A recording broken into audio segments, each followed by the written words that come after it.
The team at Santa Monica Studio put a lot of work into just like creating this sort of Norse world of God of War. And, you know, that extends to the trolls themselves. They have a unique language that they speak amongst each other. So there's actually, this big fella's actually saying something, I don't know what, but I'm assuming it's like, get out of my way, pesky insect.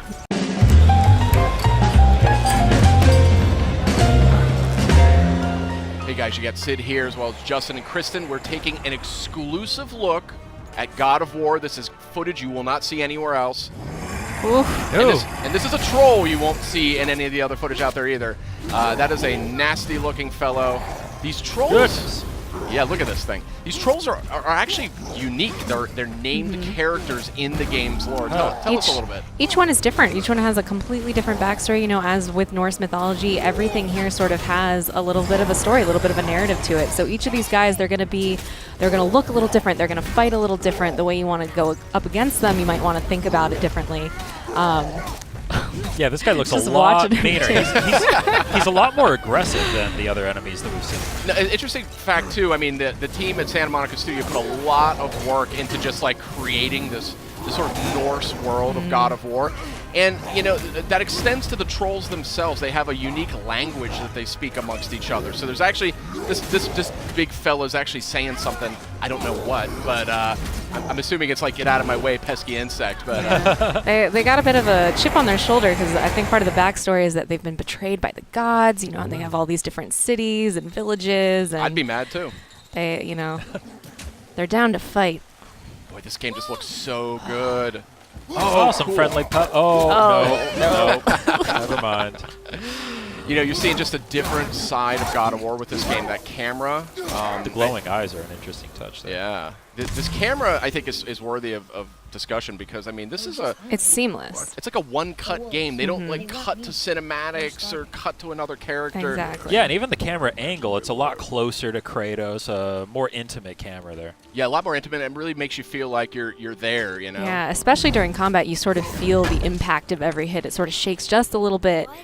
Makes it feel like you really are Kratos. We can. And sort of a robust loot system here, too, something we really haven't seen necessarily in God of War to date. So it's just a different take and a really fresh and exciting take on a classic PlayStation IP. We're seeing some light puzzle elements, it looks like here. Nice. Notably, you don't have to mash the button to open chests anymore. And there's a lot of different kinds of chests. The animations are always different. Ooh, a purple thing. That's a way to enhance your health. Nice. Oh, cool. I think so the more of those puzzles that you find, they're sort of higher level loot that you're going to find in those rune chests. Never leave me alone again. Yeah, these environments. Look at this environment. I mean, just so detailed. So this tickled me too. You know, this is a new look at God of War, and the climbing is something that I always associated with God of War. You remember those epic climbing sequences? Yeah. So Cory Barlog's sort of a veteran on the series. He worked on the original. He was creative director on the second game, and he's creative director on this title as well. And he's riddled this game with just references, homages, clues for fans. I also just love these quiet moments though with Atreus, that as you're moving through the world, he's constantly, you know, commenting it with fresh eyes. I just love the relationship between Atreus and Kratos. You really see it develop just right away from the beginning. It just dives right in. Yeah, and it's definitely going to be, I think, the centerpiece of the game. It's pretty clear. It's got a lot of power to it emotionally. Like Kratos is this sort of troubled character. You know, if you've played these other games, he's in a different place in his life. He's got a lot of responsibility in a way that he maybe hasn't had in the past. And you know, he has to struggle to like keep his temper, something he's not maybe known for exactly. So, really, really interested to see where they go with that in this game. Yeah, it's interesting. It feels a lot more open, a lot more kind of catered to taking your time and exploring. Absolutely. Kind of punctuated by the fast action sequences. Has this been here all this time? Just beautiful. Why don't you help me up there?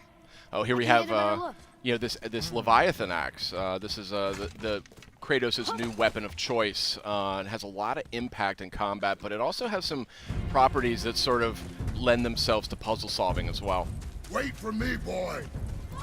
This fog is gorgeous. Yeah, that is some crazy looking fog there.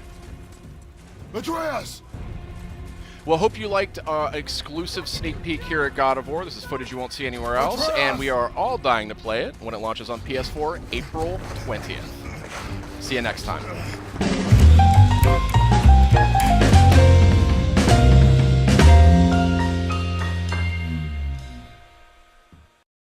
PlayStation